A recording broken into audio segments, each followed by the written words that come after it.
Hey,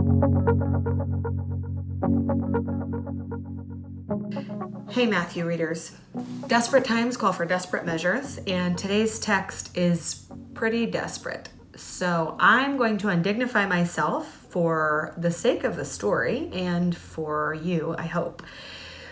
This is the story about a master and what happens when he goes away and comes back home to find one of two kinds of servants who he's left behind.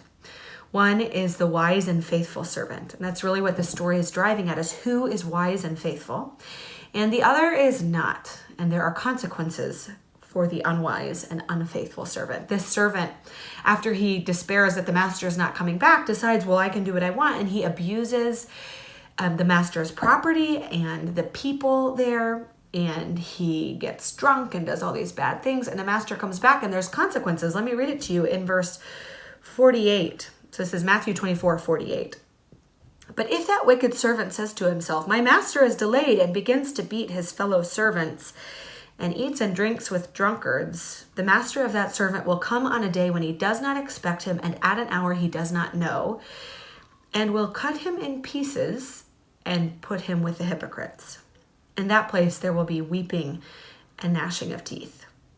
Now, I told you this was very intense, and like weeping and gnashing of teeth, remember, those are metaphors for fear and sadness and loneliness when you're cast out of the presence of God. These are the consequences for his misbehavior.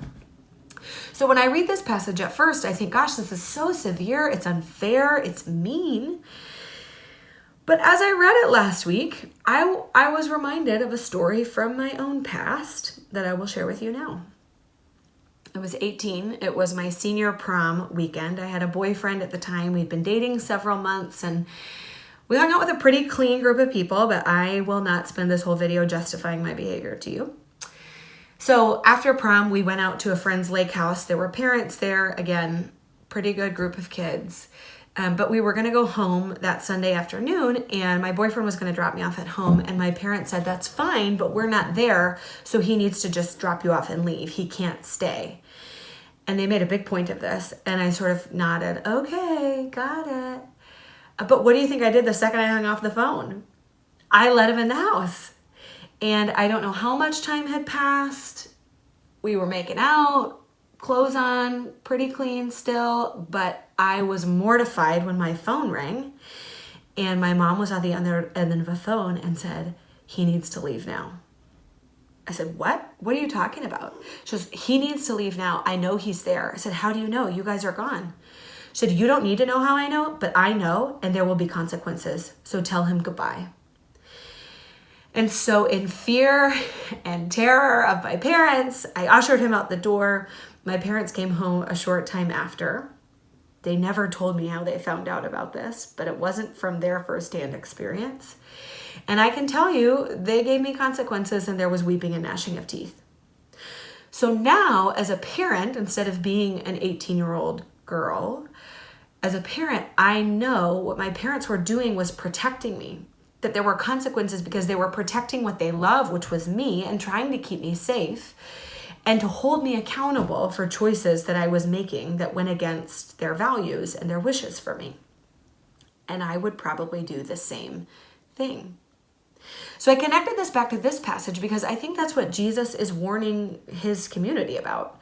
What he's saying is Jesus is coming back. God is coming back. Don't forget that and just sort of squander away your life doing what feels good whenever you want it. Because if you are not faithful and wise, there are consequences when you don't follow what the master wants. So as you read this story today, I hope two things for you. One, that you're reminded of times in your own life when you needed some kind of boundary or guardrail or some kind of warning to help you remain faithful and wise, even when it wasn't easy or convenient or what you wanted. That's what this story is for. And the other thing is to remind you that Jesus is coming back. Are you being faithful and wise? I hope that you are. I hope that we are together as a community and that we can discern what that looks like. So, happy reading, faithful and wise ones.